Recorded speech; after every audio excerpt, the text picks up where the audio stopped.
What's up, fam? Welcome into the crossover. That right there is NBA veteran Keyon Dooling. I'm your boy, 10-Day Tony. Keyon, first episode of the season, and boy, do we got a lot of stuff to talk about. It's a lot of smoke going on today.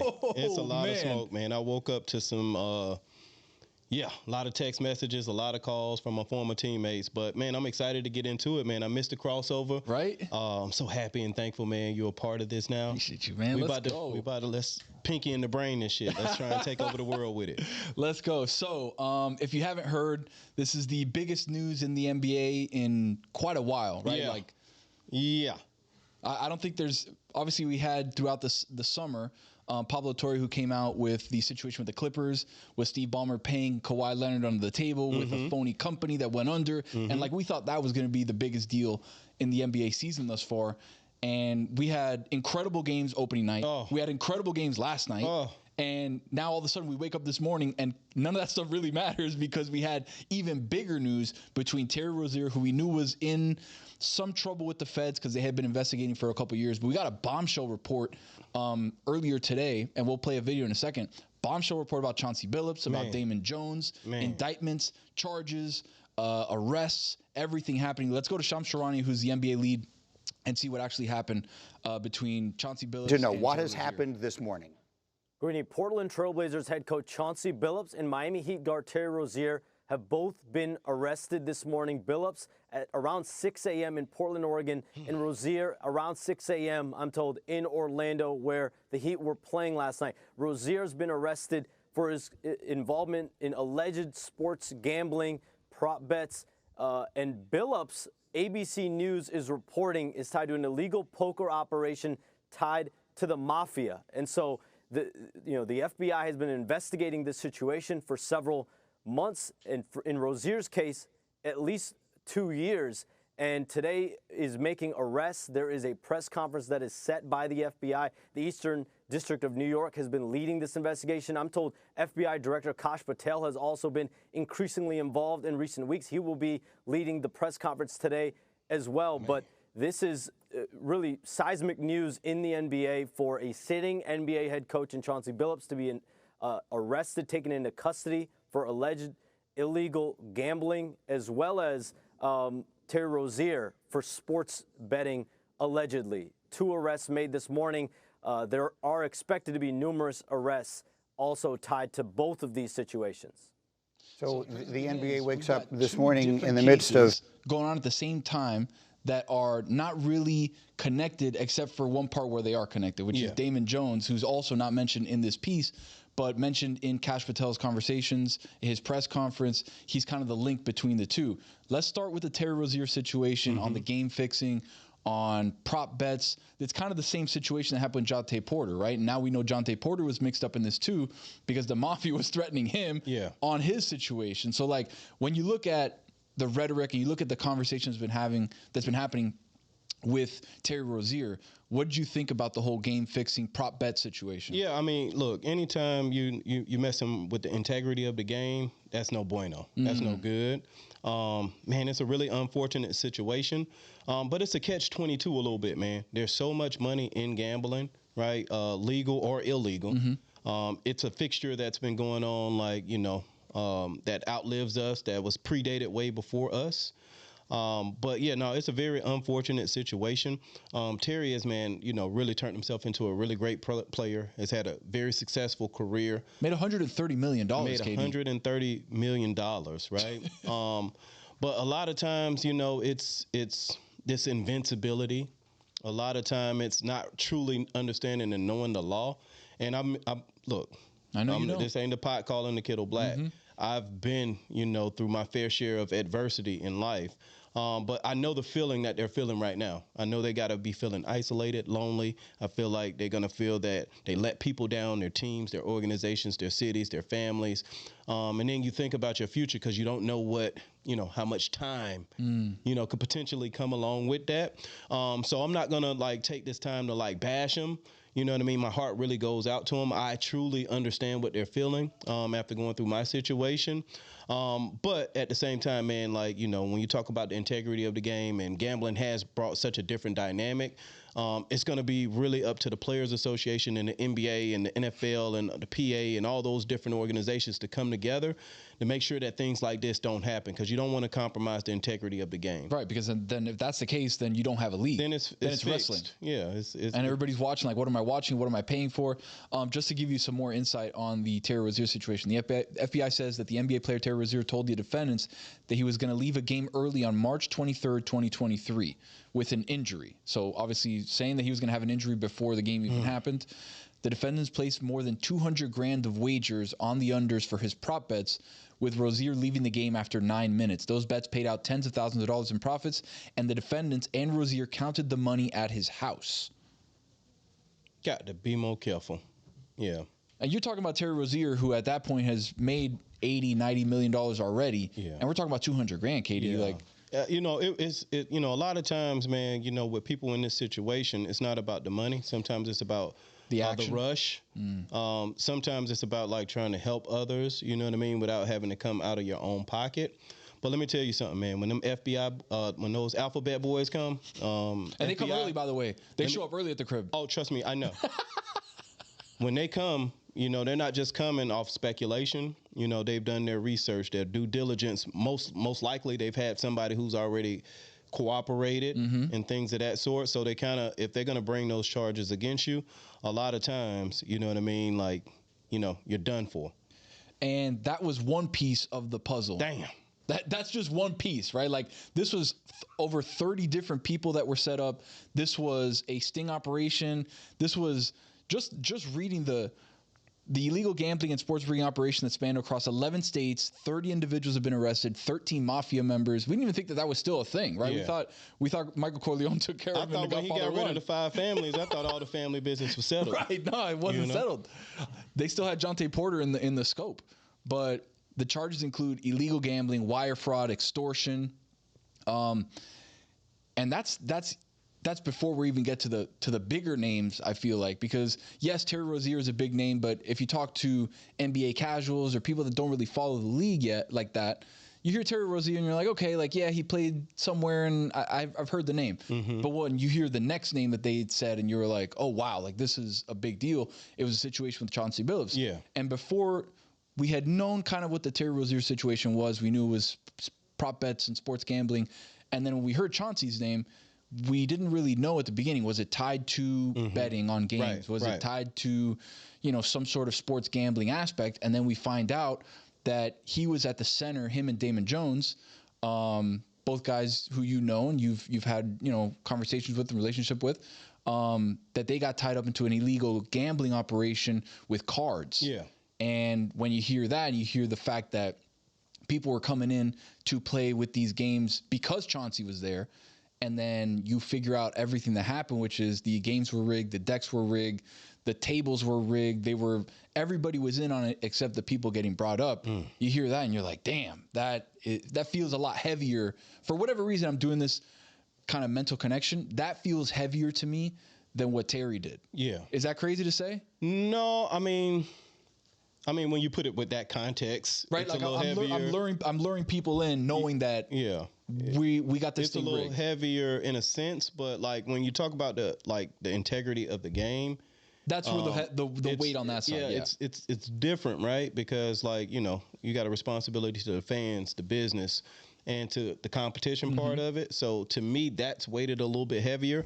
Look, man, let's make no mistake about it. There is a gambling culture amongst successful people, right? And it goes across demographics, not just athletes, but CEOs, entertainers, athletes, you know, successful people, trust fund babies, etc., right?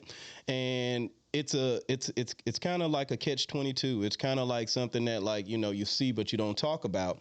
But for years, there's been a gambling culture across the board. You know what I mean?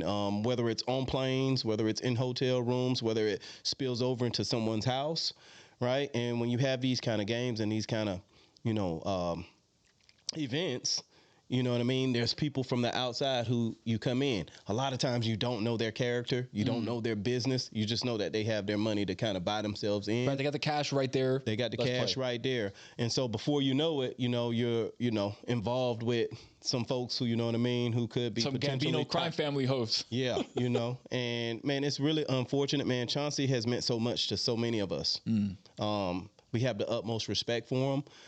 So like in this time, like, I would say almost a bereavement. You know what I mean? Like I really, my heart and my spirit and my prayers go out to his family, his wife and his children, his beautiful girls, for him. Because like, a lot of times when you're so busy becoming and accomplishing, you don't have a chance to like reflect until like some type of adversity kind of hits. And so like he'll get an opportunity to kind of reflect back, try and figure out like where he might have, had some shortcomings and things like that. But I'm confident in him as a person that he'll be able to rebound from this. Maybe if it's not coaching, maybe it's to, challenge him to do something else with his purpose and his calling. Just feels like coaching-wise he's done. Like, I don't think many coaches, if anybody, can survive something like this. Yeah, I don't think anybody's going to call my phone to coach anymore, in the NBA. Look, we there's so many. We don't know. We never know. You never know. But like at the end of the day, man, there's so many people who have like the talent and the tools and the experience to be able to do it. It's already a short brotherhood, and there's only really 30 jobs in the league as a head coach. So it becomes more difficult when you get a stain on your reputation. But I don't really care about the career. I care about the man. Yeah. And I just know that Chauncey, man, is a hell of an individual. And if I can lend any of my experience from doing Fed time or, getting indicted and how that looked and how the fallout, was with that or any insight I could give him about the system and kind of how that works, you know what I mean? I would jump at that opportunity to let him know, like, look, dude, like, yeah, we made mistakes, we fucked up, but at the end of the day, you still got some work to do. We got plans, but God's got a purpose for your life. Yeah. And it's not about how you fall, it's about how you get back up. It's all about that. It's all about being resilient. Obviously, knowing your story and understanding the trials and tribulations that you've gone through, can you put us in those shoes right now that Chauncey's sitting in? Like, how does that feel? You get a knock on the door. You just coached the night before, right? Yeah. Ant, not a good, you don't feel good because Ant just dropped 41 on you. And you think, all right, this, Blazers team, they played well at the end of last year. They had a good streak going.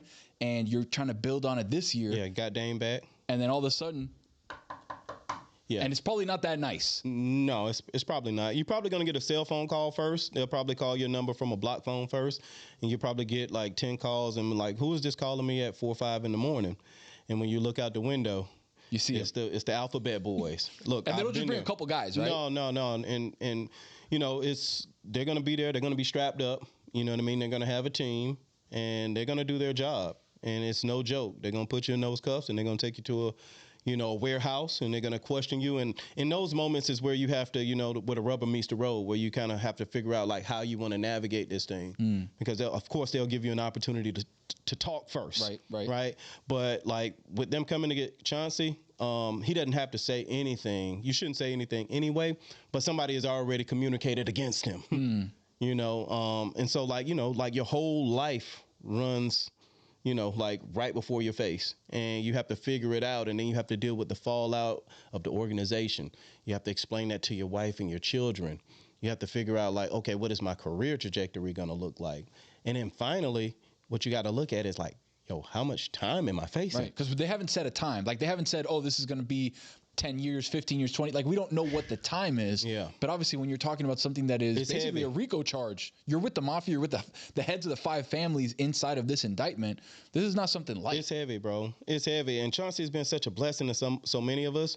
So it really hurts my spirit. You know what I mean? But I know the disappointment that people felt in me when I fell short. Yeah. Right? And there's been relationships and people who I were really close with, you know what I mean, who washed their hands with me. But I'm so much more thankful for the new people who God's put in my life and in the people who stayed along with me. Yeah, because you know who's real. You know who's real, but you also have to understand that, like, when you do get a little, smut thrown on your name or you do go through a situation, there are real impact, fallout, you know what I mean, ramifications from it. Absolutely. All right, and this is one thing that came up too. I was just surfing through Twitter, and they were talking about the Chauncey was involved in these illegal games. And basically what he would do is it would be the lure of, all right, you're going to play against Chauncey Billups in this home game. You're going to play against Damon Jones in this home game. Basically kind of like a celebrity situation where come play with them. You get to meet him and talk to him and do whatever. And this is actually from a podcast called Only Friends, where this guy, Matt Berkey, who's a professional gambler, professional poker player, this was in August of 2023, the video that we're about to watch, him already kind of sounding the alarms of something's going on with this specific game relating to Chauncey Billups. Let's listen to it. Cheating's bad, okay? It is. There are a lot of stories about it. There's one that cropped up. This must have been like 5 years ago, 2019-ish, I think, 4 years ago, where there was this game. It started in LA and then it came to Vegas for a few days, and it was all built around Chauncey Billups. And I had heard about the game, and the person who told me about it was like, "Look, I know the game runners. I'm telling you 100% this game is on the up and up." And I was like, "Well, I know a lot of the people that are involved, and I'm telling you 100% that it is not on the up and up." Yeah. And we kind of went back and forth, and I agreed that like I just wasn't going to go play it, but I had some friends who went and played it both in LA and in Vegas, and it obviously like was for sure confirmed to be cheated. Like people who clearly didn't even understand the rules of No Limit Hold'em are just like jamming hundreds of big blinds in with like a gutty and then just drilling it. Only the pros are losing. Like How is it figured out? Like it just I can't remember if this was the game where no over What? the loudspeaker. Yeah. No, Okay. that was Peart.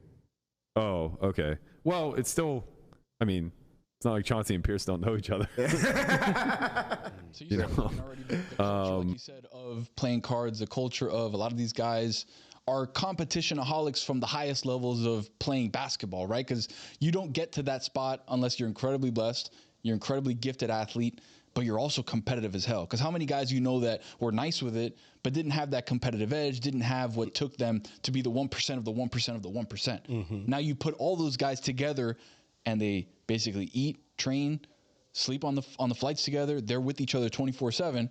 Like that's just life, right? Competition in the NBA. Yeah, it is. I mean, you'll see guys have a free throw contest. You'll see guys, shoot for spots. Like we'll pretty much, you know what I mean? Like There's a competition for everything. about everything, and that's no excuse. You know what I mean? Like, to break the law, of course.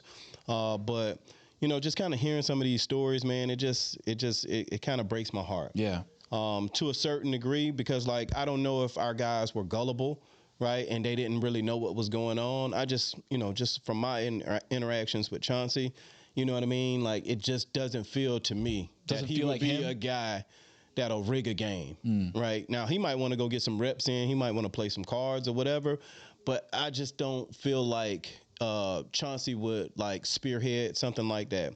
My next point is that like, man, there's got to be a lot of scared guys today. There's a lot of guys who are afraid. The same way that when I got indicted for, my healthcare issue, there was a lot of guys, afraid because there has been people who have indulged who might not have gotten caught, right? And so I think Chauncey was an example.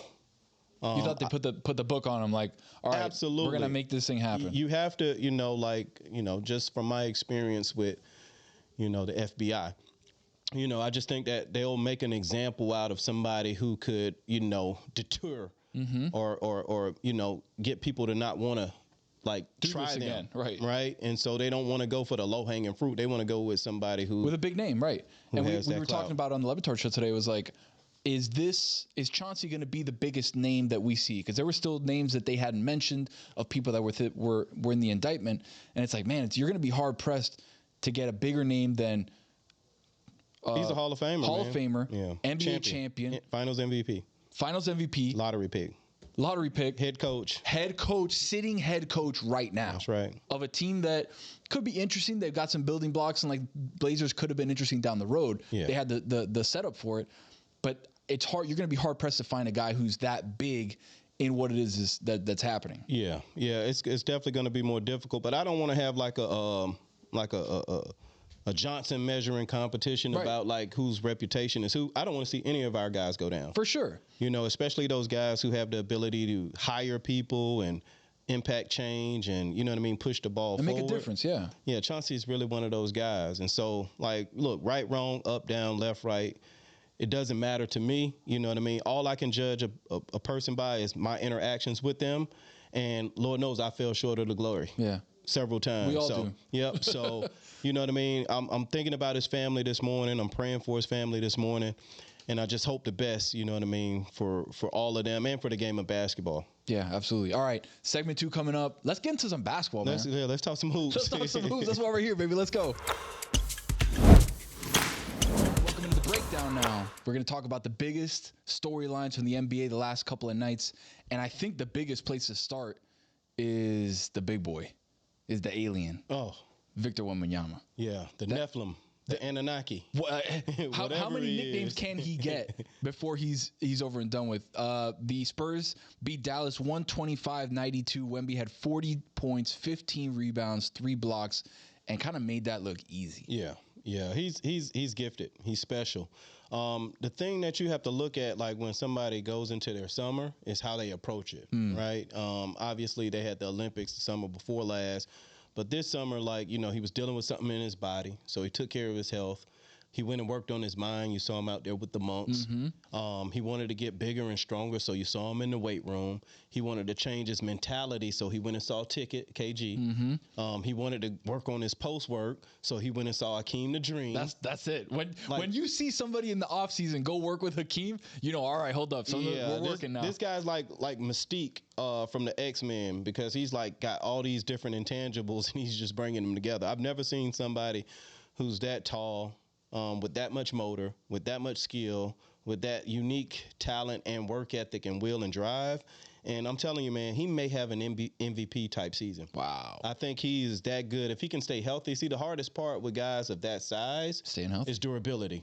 If he can stay healthy, I'm telling you, he is going to be an MVP candidate. And that's why you look at guys like KD, and obviously he got injured kind of more towards the latter part of his career, but the whole thing was, can he stay healthy with a frame that's 6'11" and moves the way that he moves? Because if you're a plodding big guy and you're 6'11" and you could stand down in the low post and do whatever, like the chance of you getting hurt are far less.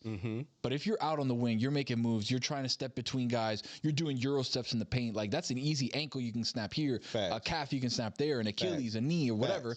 And you look at what Wemby's doing right now, and he's like, how is he 7'5", pulling up from the elbow off an in and out, back behind the back, step back, fade away J, and you're like, it's crazy. What is that? It's amazing. Who is that? It's amazing. And like usually people who are that skilled don't have the motor.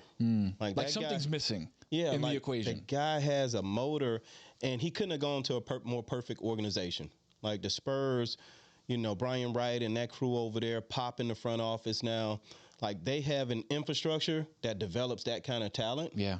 And when you have a will and an infrastructure, man, it could be magic. So I'm excited for the Spurs, like especially with Fox out and them having that kind of game. It's going to give, you know, the young Harper an opportunity to get some more reps. Who looked good too. Yeah, he looked real solid. I think he was like 15 and. They're young guys. They're young. Vassell looked good. There was a bunch of guys that were like, oh, wait a second. I see what the vision is. They are positioned, man. They're very well positioned. Luke Cornett on the other side playing good defense as a big. Fouls. Right? Like, it's that team is set up. I don't think if we're handicapping it now, I'm probably looking at them like maybe 6th, 7th seed, 8th seed in the West, right? Like, I see them still struggling a little bit for long stretches. Stephon Castle looked great last night, too. Yeah. Like, so he's tough. Rookie of the year last year. And you look at what Wemby brings to this team, the dynamic that he does, that he is not only on the offensive side of the floor, but on the defensive side of the floor. Like, you've got two bigs that are rim protectors, are rim runners. Yeah. That's a really good combination for a Western Conference that is loaded top to bottom. One thing you didn't mention is not just for the Western Conference and his home team. Like, people around the world want to see him play. Yeah. So when he comes to your city, you're going to want to go see what that be like. Of course. You know, and so he's great for the game. He's an international player as well. And he's just got it, man. He's young. He's talented. He's gifted. He's humble. He's hungry. He's got the total package, and I'm excited to see him continue to develop. On the other side of the ball, Cooper Flagg, #1 pick. Everybody said he was one of the greatest, generational guys coming into the draft. And the Mavericks are an interesting team, right? They obviously lose Kyrie. First, Luka's gone, right? So now they got to rebuild around Luka, right? Rebuild around Anthony Davis, who they brought in, who's already older, 32, 33 years old. We know he's got a ton of miles on him. We know he doesn't play 82 games a season. You got Kyrie, who gets hurt last year, torn ACL. He'll be back in a little bit. So you got these pieces, and then you get Cooper Flagg. You fall into the #1 pick. And then it's like, how do you fit Cooper Flagg, who's, I don't want to say an elite scorer. He's a good scorer. I don't think he's an elite scorer at this level.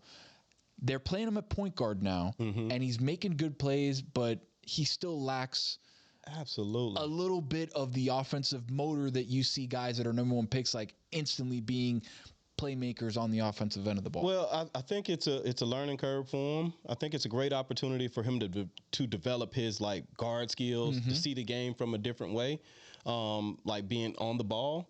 But I think that'll shift, right? They still have Russell on the bench. They got what's the young kid from Indiana's little brother, Nembhard? Yeah. Yep, they got him over there. But they'll get Kyrie back, right? And so that'll allow him to get off the ball so he can be athletic, so he can run the wing, so you can see his motor. But I think like long term, him playing point guard and understanding the game and how to slow that down is going to help him in his development. 100%. I don't think he's a generational talent. I think he was the best player in college basketball. Really? Yeah, I don't think he's a generational talent. You don't see him as a guy who's the face of the league in 3, 4, 5 years. No. In a way, Luka was, right? No, I don't see that for Coop. And that's not to minimize him. I think he can grow into an all-star player and be a max player and all those things. But when you talk about generational talents, I talk about, Michael Jordan. I talk about Kobe Bryant. I talk about LeBron James. Right. I talk about, Lou Alcindor, Kareem Abdul-Jabbar, Magic Johnson. Larry Bird. Like, those guys transcended the game. Steph Curry? Steph Curry. Absolutely. Okay. All right. Absolutely. Just bringing it back to the new school. Absolutely. Steph Curry. Yep. And there's a lot of guys who I might have missed in that point. KD. There's a lot of guys I might have missed in that point, but I don't think Coop is like a generational talent. I don't think he'll be a top 30 player within his first 3 years. Wow. I think he'll be a very good player. And if that team, gets healthy, I think they can make long runs into the playoffs and build a strong program over there. But like just rolling the ball out and giving it to Coop. This is the best guy on the floor right now. Yeah, no, I don't think that's him. I think where you're going to see him benefit is when Kyrie comes back and he's running the floor and he's getting tips and he's making open shots. But for him to have to create playing the point guard position where he's never really had to be responsible for facilitating, I think that's going to be difficult, but it's going to serve him when he becomes the third option over there. Right, and you said it, like facilitating is tough. The guard transition, and you could speak to it, the transition from college, high school, wherever it is, a G League, overseas, when you get to the NBA, that guard young rookie transition is tough. Is the toughest in the sport, right? Like as a big, you're bigger than everybody else. You can kind of do what you do and you don't really have to worry about it. But when you're in charge of facilitating, setting guys up, if you got a vet that you need to feed the ball to and you're the young rookie point guard, yo, Rook, let me get mine, right? I'm on a contract year. Like, we need to eat. Yeah. Like, you're not going to get yours before I get mine. And he's in this weird spot of being the best player in college basketball, being a guy at Duke who could do kind of anything he wanted, but now this is the role you're doing. It's almost like when you got like a bigger kid who's growing up, you're not going to put him in the post because you're not going to be 7 feet tall. Right. At 13, if you're 6'1", you're probably going to max out at 6'5", 6'6", like depending on what it is. Go be a guard. Go learn how to dribble the ball. Go learn how to facilitate. Go learn how to read an offense from that side of the floor, right? Yeah, and you one thing you got to do is you got to be patient with rookies because your legs feel totally different playing those 48 minutes. The speed and the tone and the physicality and the athleticism of the guys on this new level. And remember, Coop is a guy who graduated early, so he was a young freshman, so he's still very young, right? But this will be a very big challenge for him. I think it's a great opportunity for him to just go out and play, make mistakes, figure out how it kind of, your rhythm in your game. But when Kyrie gets back, I think that's when you'll see him excel more. How did it feel when you stepped on an NBA floor for the first time and you were that rookie of like, all right, this is the big time now? Like, yeah, it's like like that. Yeah, it's so crazy how fast the game goes when you first start and you have to like learn. And then I grew up in an era like the rules were still you can hand check and things like that. But the first time I walked on the court, Gary Payton just cussed me out like straight up. Like You're like, oh, all right, yeah, I guess I'm here now. Straight up and down. But like, you know, you just have to like your body calibrates on every level, whether you going from middle school to high school to college, you know what I mean? College to the pros. The game is always fast. It's always fast until it starts slowing down, and you feel like Neo in the Matrix when you Like, know what I mean. I see this It's pick like, coming. Let me slip. yeah, let me do this. you know what to look for, and the coaching and the development is very underrated. Like we always talk about like European coaches, right, and how they develop their players.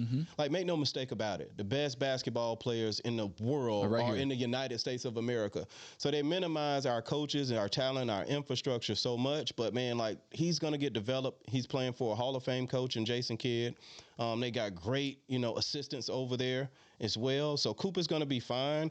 They just got to get their pieces back together. It just got to take a little bit for a It's guy. gonna take a little growing pains. Right. It's good for you. Exactly. What it feels like were no growing pains. Let's go over to Philly versus Boston. Philly gets the win over at the Garden, 117-116 on the road. Celtics, obviously, without Jason Tatum. He's torn Achilles. He's out for the season. It's going to be rough. It's going to be tough for the Celtics fans who've been accustomed to being in the NBA Finals, winning championships. Like, this is not that team anymore, right? There's been a lot of guys in and out. They had the sale of the team.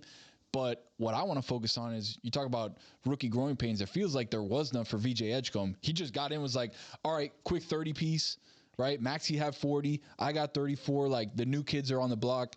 Paul George, where?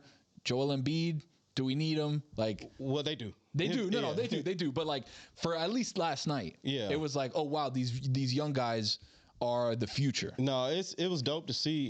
Man, VJ went out there and got buckets. I heard him talk in the summertime about like how packed in the college game was and how the lane is never open. So and that makes sense, right? Because of the 2-3, because of the zones they play, because they just pack the paint. Yeah, man. Some guys' game are better suited for the NBA because there's so much space, right? And there's so much pace, and you know what I mean? Like, there's other good players around. So if you get a head of steam or if you get a step on somebody, you can get to your wheelhouse.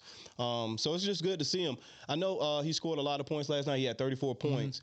But like, his effort and energy on the defensive end as well. Big. He's a two-way guy. And I'm excited to see what him and Maxey become. I think, you know, he's going to start out fast because a lot of the vets are down. But eventually, I think he'll be an X factor for them off the bench.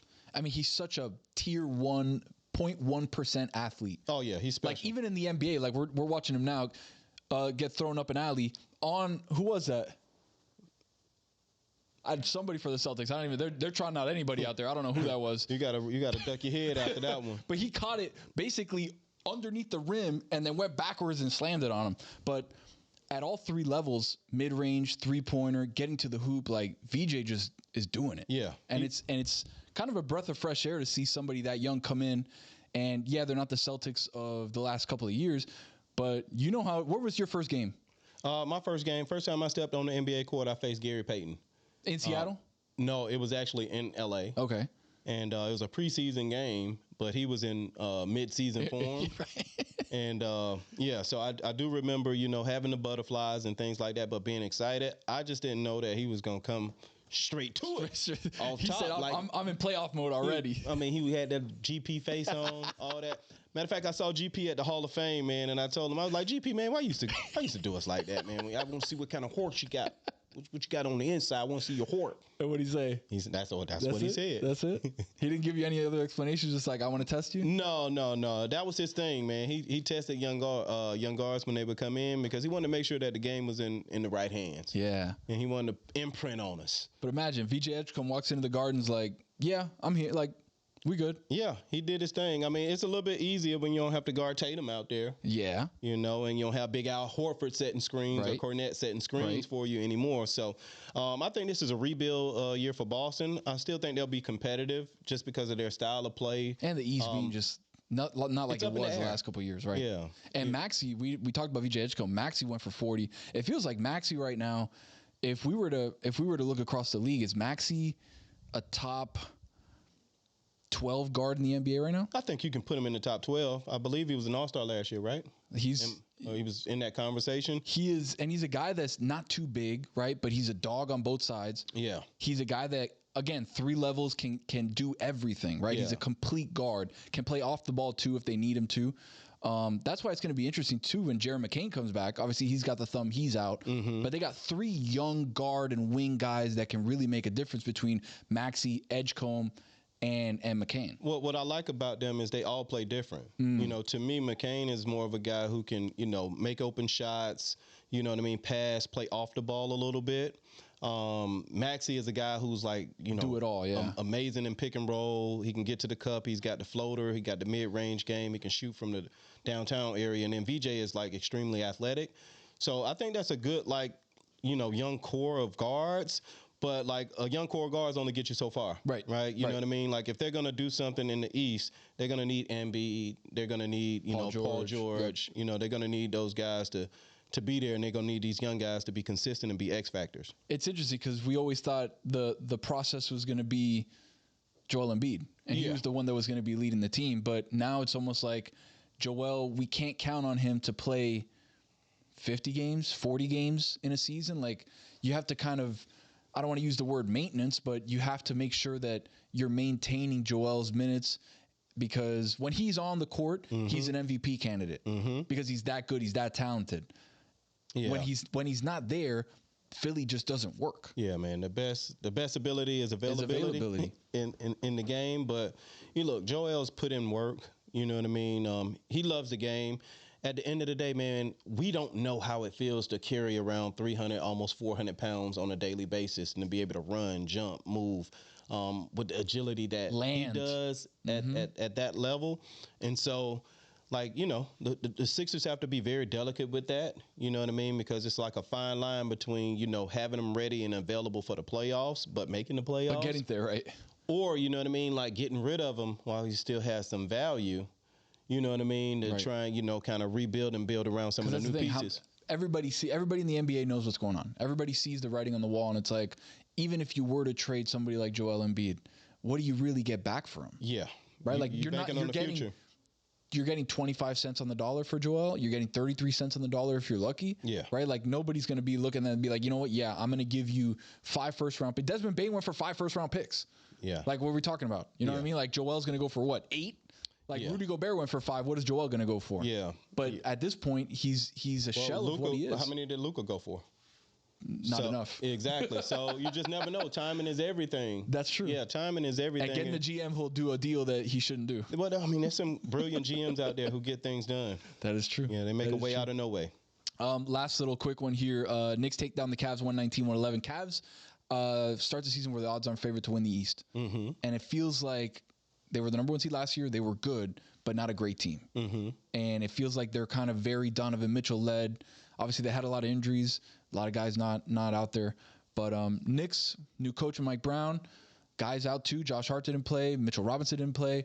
But they took care of business. OG had 24 and 14. Jalen had 23. What do you think about New York trying to take the ball out of Jalen's hands and trying to make it more of a team approach? No, I like it. Really? Yeah, I like it. I think it's very difficult for your best player to be a 6'1", you know, mid-range guard. Right. Jump shooter. You know, obviously, you know, he's a great player, right? But you got to have that balance. Mike Brown has always historically had, you know, good movement in his offenses and things like that. And he's really good in kind of indoctrinating his players with his brand of basketball.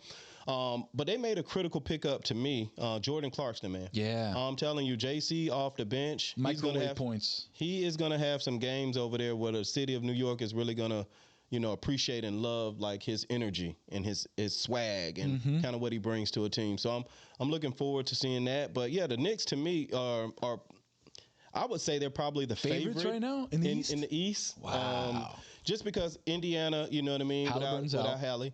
Tatum's out. You know what I mean? Cleveland, I just don't know. They're fugazi. I know, like Cleveland.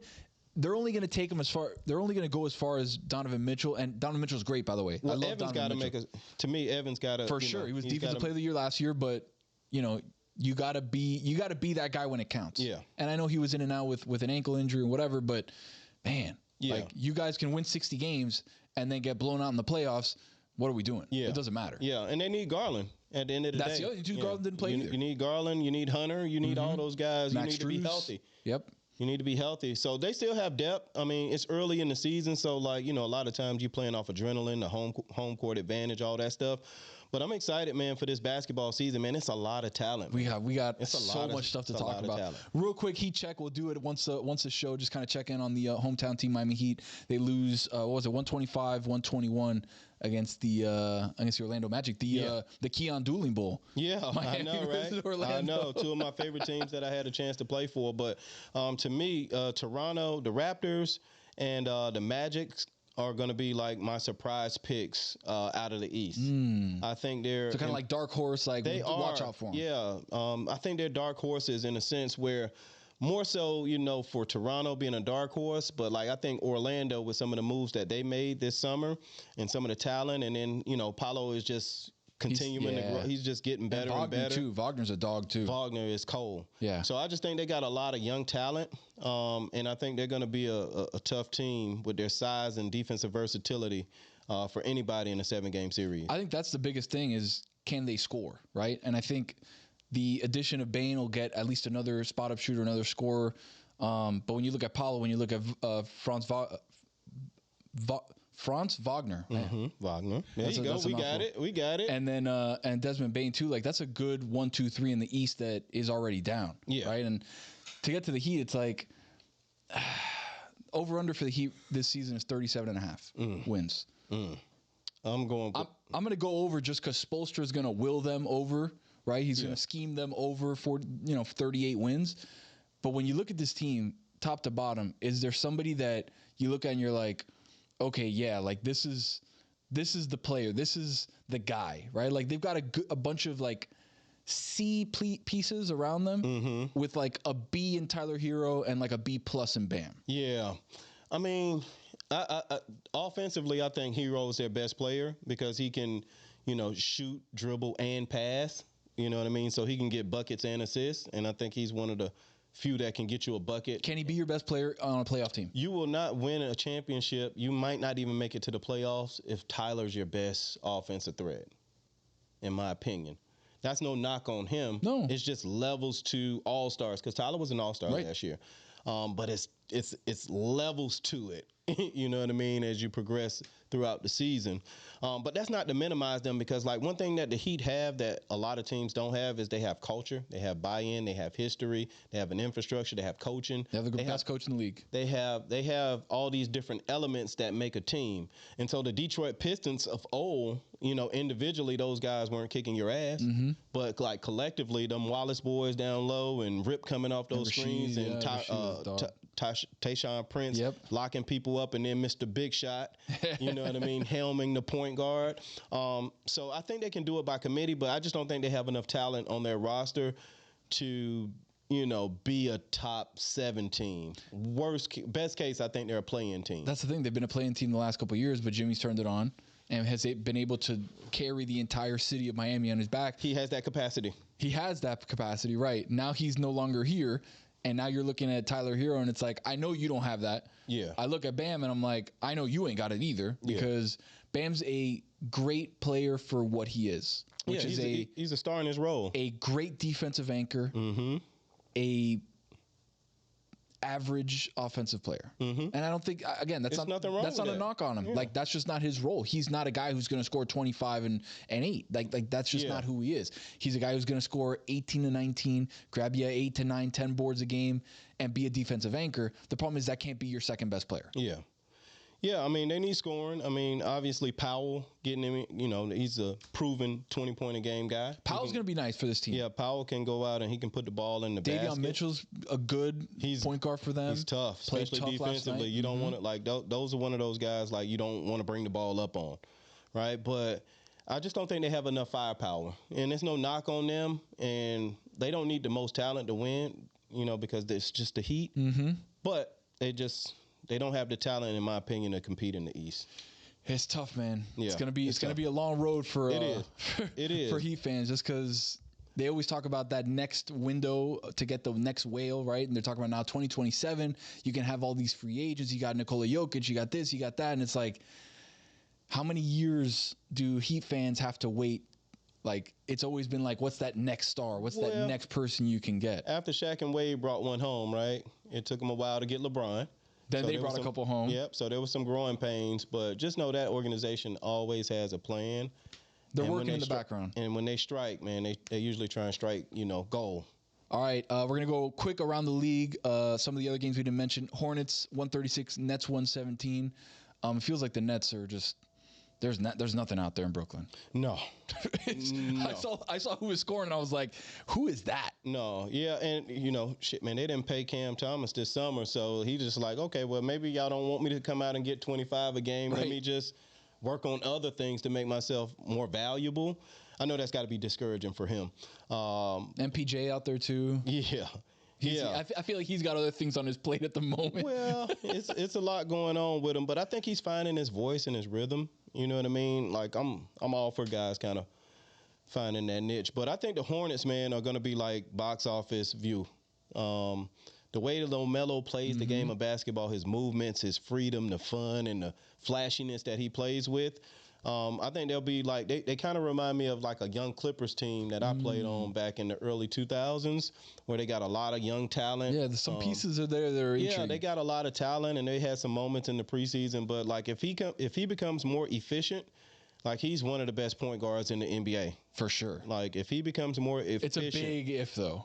Efficiency is a big if. I think he has the capacity. He's just got to lock in and want to do it. He's got to know that, like, okay, me playing like this really impacts us winning and losing, because he's got the statistics to be an all-star, but he's not getting it because they don't have the wins to go along with it. So if he wants to be a great player, not just a good player, he's got to lock in. Yeah, he's got to lock in on both ends. Your dark horse Raptors 138, Hawks 118. I'm not worried about the Hawks. I like the Hawks this season as one of those dark horses. You got the Magic and the Raptors. I'm gonna go Hawks as a dark horse. I feel you on that. Porzingis in there too, like. They have the pieces defensively, I think, to help Trae Young. Yeah. And if Trae can be 80% of what we've seen Trae be in the past, he will be. I feel like that's a team that can sneak into the Eastern Conference Finals. Yeah. Because they were there a couple years ago. Yeah, man. And my guys are over there, man. Quinn Snyder's the head coach, my college coach, who I like Quinn, in Utah. Quinn's tough. Man, he's brilliant. He's a beautiful mind with X's and O's and things like that. He's a player coach. He gets the most out of his players. He's got great development staff around him that really develop the guys. So I'm not mad at that pick. I like the Hawks. Dyson Daniels is a dog on defense. He just got paid too. I'm saying. Yeah, put the money in the bag. Reese Shea, another guy like. Put the money in the bag. Come on, baby. Grizzlies 128, Pelicans 122. John Morant's got 35. I just want to throw up John Morant highlights just because I like his game. Quick, excuse me. Hey. Ooh, a little step back. Let's go. Let's go, Ja. The Grizzlies are an interesting team, right? A couple years ago, you're looking at that team being like, oh, this is the Western Conference future with him and Bane and Jaren Jackson Jr. And now, kind of by attrition, Bane's gone. Jaren Jackson Jr. got hurt. He's got surgery. He's not going to be there. So it's basically just Ja's team now. Yeah. And I mean, it'll be fun for Ja. Ja's had some issues, like with injuries and some off-the-court stuff that, like, sometimes gets highlighted. But what we miss is, like, how valuable he is on the court. Yeah. Like, he's fun to watch. He's got a pop and a step to his game, and he plays with an energy and a swagger that you can really appreciate. And if you take a lot of that away from him, maybe he's not that same player. So you kind of just got to let him flow a little bit. But I don't like Ja in Memphis. I want to see him in a bigger market with a bigger opportunity. I think we're wasting some of his great years with that market. Yeah. Yep. Get 12 somewhere else. Let's go. We can start the petition right now. Let's get him out of there. Grizzlies Let's get him to Miami. Hey, now we're talking. Grizzlies 128, Pelicans 122. We just went over that. Bucks 133, Wizards 120, Giannis 37 and 14. It's kind of a normal day for John. Yeah, for Giannis, I mean, right? Look, it's like the game is so open now that sometimes, like, we minimize these guys' stats. 37 and 14 is crazy. There's so many possessions in the game and things like that. But Giannis is really a two-point shooter. Right. You know what I mean? So to get 37 points, man, is pretty amazing. Obviously, there's been a lot of talk about, like, what's his future like and things like that. Where is he going to end up? But I truly believe, like, with a Doc Rivers coach team, they're not thinking about, like, where you're going. Doc is like, come on, guys. Like, we got to win it. We got to do it now. Right. We'll all be out of here. Right? So I don't think they're looking at it as like, where's Giannis going, and there's a sweepstakes for him. I really think that they're going to try and find a rhythm and a cadence where they can kind of compete again in Milwaukee. And what's crazy is, like, he had an MVP season last year. Obviously didn't win it, but he if you look at his numbers from last season, you're like, oh, this guy for sure won the MVP. Yeah. And then you look around, you're like, oh, the other guy. Yeah. Oh, the other guy seems to be a little bit better. It could have been Joker, you know. It could have been SGA. It's like all of those guys, man. But like I said, man, you know, Giannis has been doing it for so long, and he's doing it at a high level. He continues to get better. He loves to play.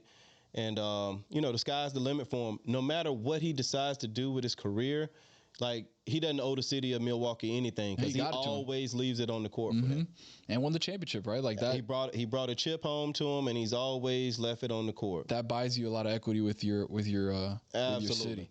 The most surprising score of the night: Jazz 129, Clippers 108. Clippers. This is supposed to be like, all right, we were on the doorstep last year with Kawhi healthy, with James Harden. Like, this is a team that should Zubats, who's tough as hell too. Like, this should be a team competing in the West. Yeah. And then you get beat by the Jazz by 21. Yeah, in the season opener. Yeah, it happens in the season opener. You know what I mean? You know, some guys are just like, they come out, they're excited, they feel good about themselves. It's one game, it's a long season. Some of the older teams, it takes them a little while to kind of rev up. You don't know what their training camp looked like, how many days off they had, et cetera, what they're dealing with in their bodies. And plus, the Clippers were dealing with a couple of other things. Couple off the court issues. outside of the game. What I mean? Outside of the game. Couple things that are a little bit controversial.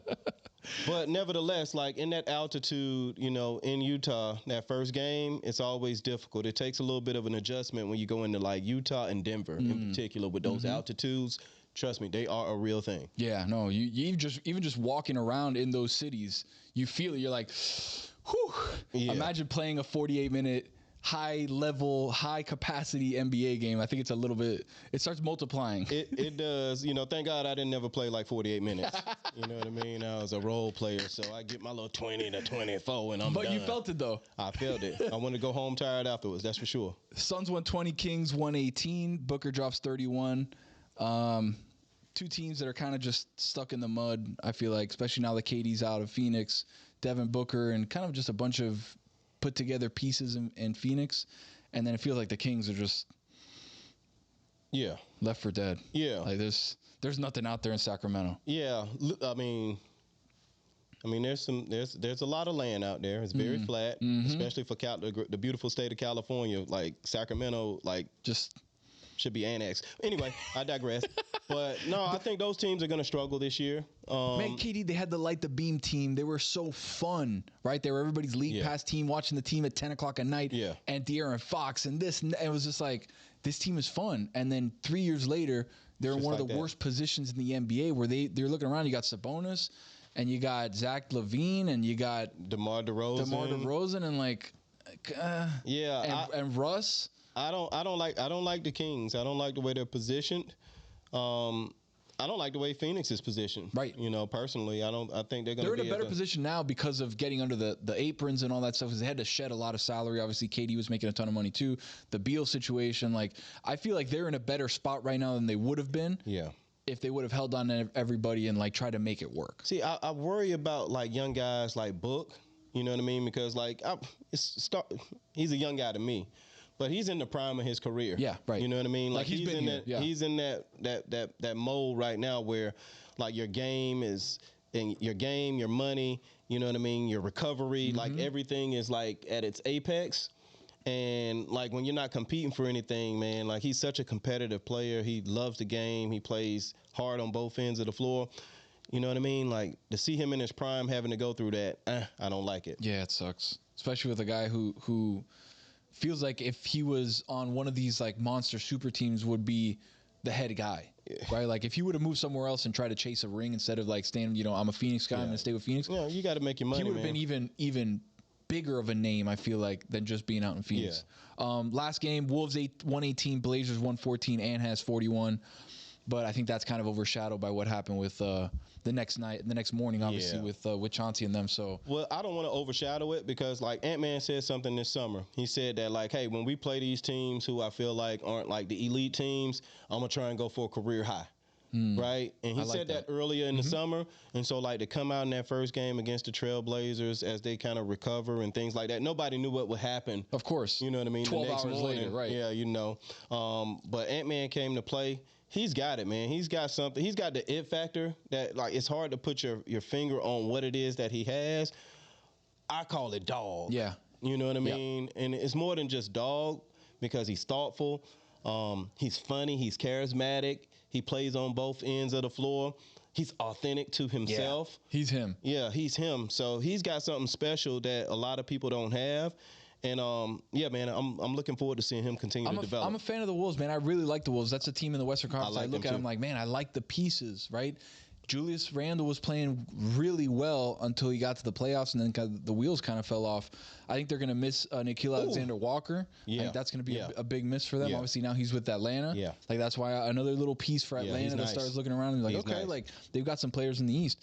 But we know who this team is, right? This is a team that's going to win high 50s to low 60s in the Western Conference, be a top 2-3 seed in the West, but it's all going to determine what they do in the playoffs. Yeah. And how this group of guys can rally around Ant and support him to make a really deep run. Because when they run up against Jokic, when they run up against SGA and the Thunder in them, like, that's the issue. If the Clippers get hot at the right time, like, those are all teams that can give the Wolves issues, man. Yeah, I think one of the things, outside of like Randall having struggles in the playoffs, like Jules has shown that he's a big time player in the playoffs. I mean, you go through these seasons where you have a little rough patch, but I think they got to get more size at the point guard position. I think Mike Conley's getting a little bit older. One of my favorite teammates who I played with back with the Grizzlies, but Crazy he's getting a little Mike's bit still doing it, right? Mike is still doing it, man. But he's a pro's pro, man. He works on it every day. He really gets after it.